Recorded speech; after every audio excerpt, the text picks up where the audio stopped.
नमस्कार मैत्रिणींनो, मी शर्मिली मोहिनी food and creation चॅनलमध्ये तुमचं खूप खूप मनापासून स्वागत करत आहे।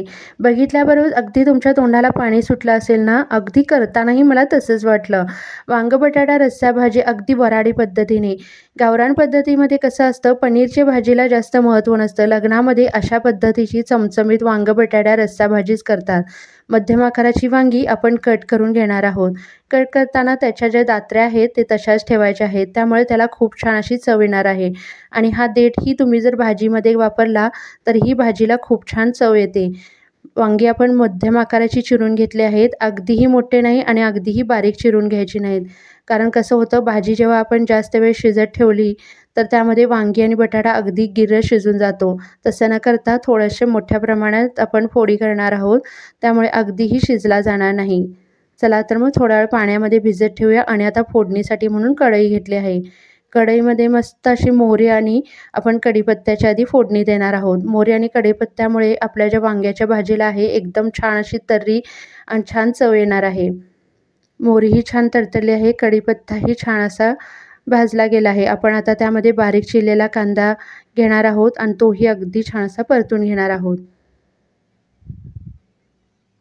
कांदा गुलाबी रंगावर परतल्यानंतर आपण आता त्यामध्ये सर्व मसाले घेऊया। हळद घेणार आहोत, धना जिरा पूड घेणार आहोत, गरम मसाला घेतला आहे। ह्यामध्ये मी किचन किंग मसाल्याचाही वापर केला आहे। किचन किंग मसाला तुम्ही कोणत्याही पद्धतीचा वापरू शकता। लाल तिखट, काश्मीरी लाल तिखट घेतला आहे। कांदा लसूण मसाला चटणी घेतली आहे।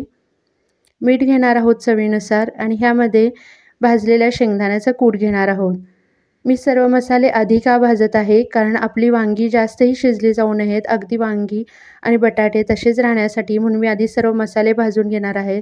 हे जे वाटण आहे ह्याची रेसिपी तुम्हाला माझ्या चॅनलवर कुठेही मिळू शकते। मी 2-3 वाटणाच्या रेसिपी टाकलेल्या आहेत चॅनलवर। कांदा, खोबरं आणि आलं लसूण, थोडेसे तीळ घ्यायचे आणि छान असं मस्त दमदार वाटण करून घ्यायचं। सर्व पदार्थ भाजूनच मग त्याचं वाटण करायचं। हे वाटण तुमच्या फ्रीजमध्ये महिनाभरही टिकू शकतं। आपण आता वांगे आणि बटाटे मसाल्यामध्ये घेतले आहेत।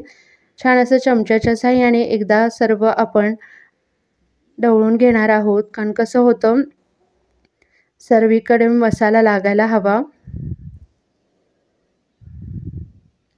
थोडंसंच पाणी ॲड करायचं आणि छान अशी दमदार वाफ काढून घ्यायची।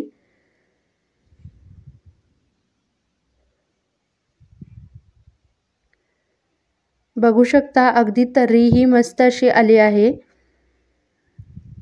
आणि वाफ काढल्यानंतर तर एकदम छानच आपली तर्री येणार आहे। मी ह्यामध्ये तेलाचाही जास्त वापर केलेला नाही आहे, पण मसाले मी जे भाजले होते ना, ते तेलामध्ये भाजल्यामुळे आपल्या भाजीला एकदम छान अशी तर्री आली आहे। आणि वांग बटाटाही अगदी जास्त शिजलेला गेलेला नाही आहे, अगदी लग्नाच्या पंक्तीत मिळते ना तशी चमचमीत आपली वांग बटाटा रस्सा भाजी आता तयार झाली आहे। भरपूर अशी कोथिंबीर वरून ॲड केली आहे आणि मस्त अशी रस्सा भाजी आपली तयार झाली। भाकरी चपाती बरोबर